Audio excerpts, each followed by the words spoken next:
Welcome to Beachside Chats. I'm your host, John W. Coffey, City Manager, and this is a new monthly video series the city is going to put on in the spirit of Franklin Delano Roosevelt's Fireside Chats. Now, some of those viewers out there, like myself, who have a little bit of gray hair, may remember our parents talk about FDR's Fireside Chats. This is meant to augment the city's current communication efforts of our Harbour highlights, our website, live streaming of council meetings. The next several Beachside Chats will have key members of my staff, and later we will get into more topic-driven discussions. With that, I'd like to introduce to you Dominic Hamilton, our Chief Information Officer. Dominic, please introduce yourself to our viewers. I'm Dominic Hamilton, Chief Information Officer. I've been with the city for about 11 and a half years now. I'm originally from Philadelphia, Pennsylvania. Go Eagles, Super Bowl champs.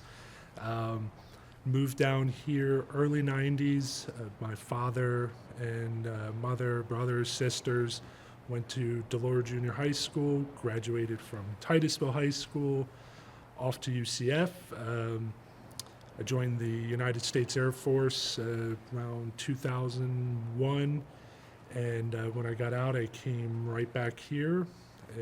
2014, I was hired by the city as the IT manager, then to IT director, and got my certified Government Chief Information Officer certification from Florida State University, where now I'm Chief Information Officer.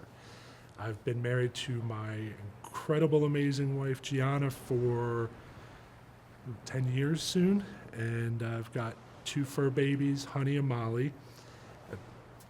Like any IT person, I'm a lover of video games and technology, even outside of work. Oh, Eagles fan. I thought you were a Cowboys fan. That's our public works director. Oh, okay. Well, Dominic, a lot of our viewers probably underestimate the amount of IT work that goes into taking care of a city with 66 full-time employees.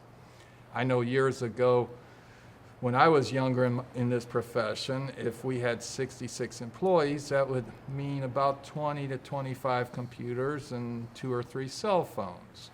Please describe for our viewers the size and scope of the IT systems and number of devices you manage. You're 100% right. 11 years ago when I was hired here, there was maybe 50 computers at the most. Now we're somewhere around 260 devices in the city. The patrol cars are all equipped with technology, laptops, smartphones, tablets, jetpacks. We have tons of cybersecurity hardware. We have a new police station that has its additional technology. With that, the fire station now is technology driven, and the amount of equipment and software, even the things we have to manage, has grown. When I started, we had 2 applications, finance software and building software, and now we have streaming software to manage, and just websites and social media, cybersecurity hardware, cybersecurity software, and it's growing and growing, but yeah, probably around 260-ish devices that we manage now.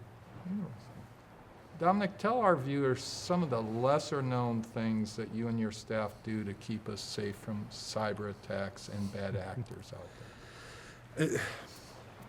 We could probably do a whole episode just on cybersecurity. It's I think for general use, when people think of threat actors and cyber attacks, it's not really about malicious, deleting your files. Threat actors, it's a business, and so they come after us daily to try and make money. That's what it's all about. And so you hear of things like ransomware and a lot of the big things that are coming out now is just holding your information or threatening to release it to the public. And back in the day with cybersecurity years ago, it was to protect, against, a hacker that just wanted to do something cruel. And now you're trying to protect your organization because it's money driven. And so the past 5 or 6 years, we've even moved into, we have to protect the community and everybody that's involved with the city. Part of our cybersecurity is actually protecting the information that businesses do with the city. And on a daily basis, we're probably see upwards of 1,000 attempts through our firewalls, emails. I'm pretty sure you've seen emails from council members asking for you to go buy them some gift cards at Walmart. Those are the easier ones to catch and remove, but it's a constant battle, and we're always on the defensive, and we try and stay ahead of the game. Incredible support from you on our cybersecurity initiatives, and tremendous support from the council that supports those as well. And so that's huge part of our day-to-day work is cybersecurity. Yeah, thanks to Dominic, when I get an email at 4:30 in the morning from Councilmember Nutt asking me to send him some e-gift cards because he has an urgent matter to attend, I just delete that and go back to bed.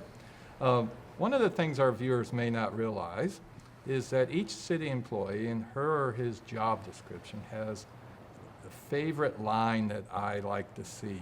It's, quote, "or other duties as assigned." Dominic is one of my trusted direct reports, and he has been given multiple other duties as assigned. I think my most memorable one was walking into his office and giving him a door project to implement. Dominic, would you like to share some details about how you learned about doors? Well,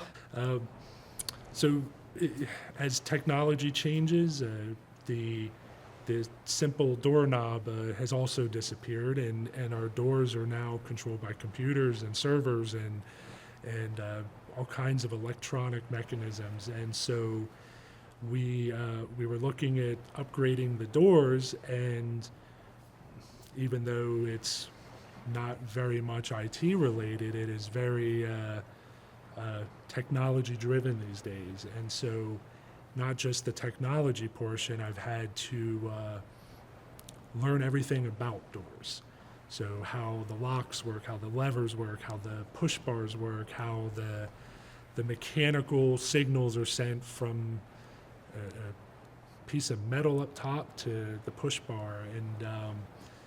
And so I know what a Von Dupree door is and the push bar in it. And so everything that I thought I knew about doors and windows, I ended up expanding my knowledge, and I can talk about storefront doors versus non-impact related doors as well. And that was a fun project.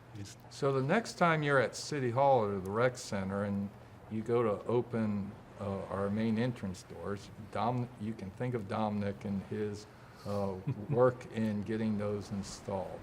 Do you have another other duties as assigned story for our viewers?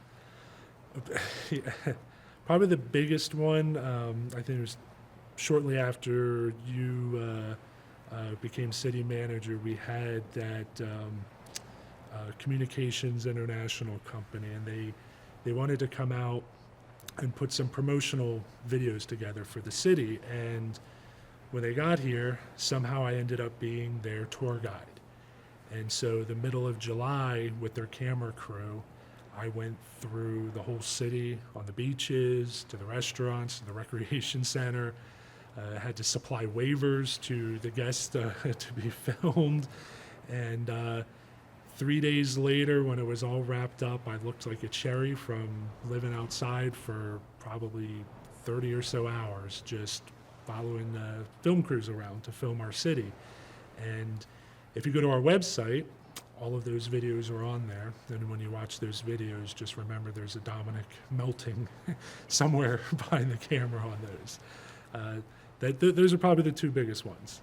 Dominic, you told us earlier about your two little four-legged friends, Molly and Honey. I'm sure some of our viewers want to know a little more about them. Molly and Honey are both rescues. Molly is an 11-year-old golden doodle, and she loves her ball. And her ball is with her everywhere. Her toys are with her everywhere. She is, you don't even know she's next to you, though. She's one of those dogs that she's quiet, doesn't bark. And then we rescued Honey 2.5 years ago, which changed our life. I almost had to get stitches because the dog thought my finger was a part of her toy. She's running through screen enclosures. And she's an avid swimmer, so when we open the door to our back porch, no matter what the temperature is, she's in the pool. Just jumps right in the pool, and she comes out when she's ready to come out. Honey is about 2.5, and she's a lot of work, but they're the most loving pets ever, and we love our little fur babies. If you've enjoyed our conversation with Dominic, please be sure to come to Gleason Park on November the 11th for the city's inaugural Veterans Day ceremony. Starting at 10:30, Dominic will be one of our featured speakers. Next month on Beachside Chat, I'll have Police Chief David Butler here to talk about safety measures you can take during your Hanukkah and Christmas shopping season and post gift opening. In addition, we'll share some Thanksgiving family traditions. So thank you for watching, and together IHB cannot fail.